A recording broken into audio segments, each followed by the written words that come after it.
The Church calls mystics those men and women whose souls are in direct union with the divine through contemplation and love. Not only was St. Hildegard of Bingen a mystic, but also one of the most influential mystics in the history of the Church. Born in 1098 in Bermersheim, modern-day Germany, Hildegard was dedicated to religious life by her parents at the age of 8. She entered a Benedictine monastery and became an important abbess and scholar. È una figura composita e quindi è abbedisse. Hildegard is a multifaceted figure, an abbess, and thus a woman of power, as well as mystic, philosopher, pharmacist, and physician.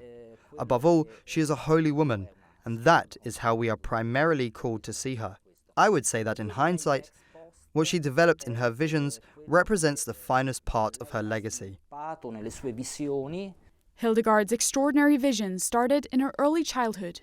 They were highly complex, exploring the divine, the human soul, and the natural world, and showing how all of creation is interconnected.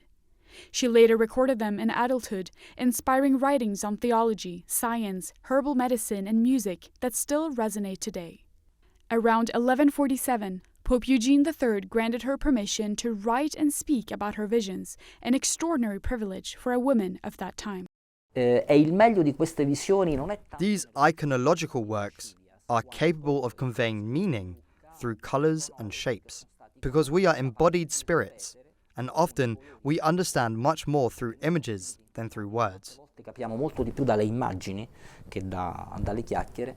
Hildegard founded her own monasteries and was much sought after as a wise counselor. She advised kings, nobles, and popes on matters of church and state, but she gave spiritual and practical advice to common folk as well.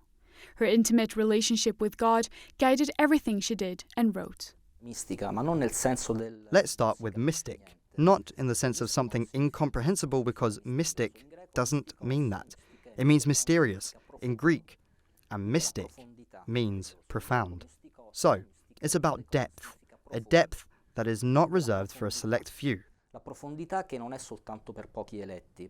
In 2012, Pope Benedikt XVI canonized her and named her a Doctor of the Church, which only 4 women have been named in the history of the Church.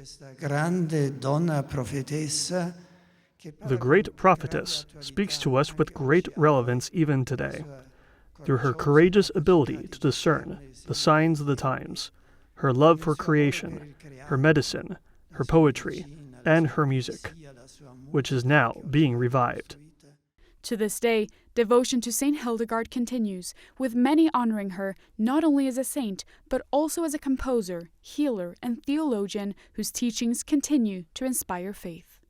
In Rome, Benedikt XVI for EWTN News Nightly.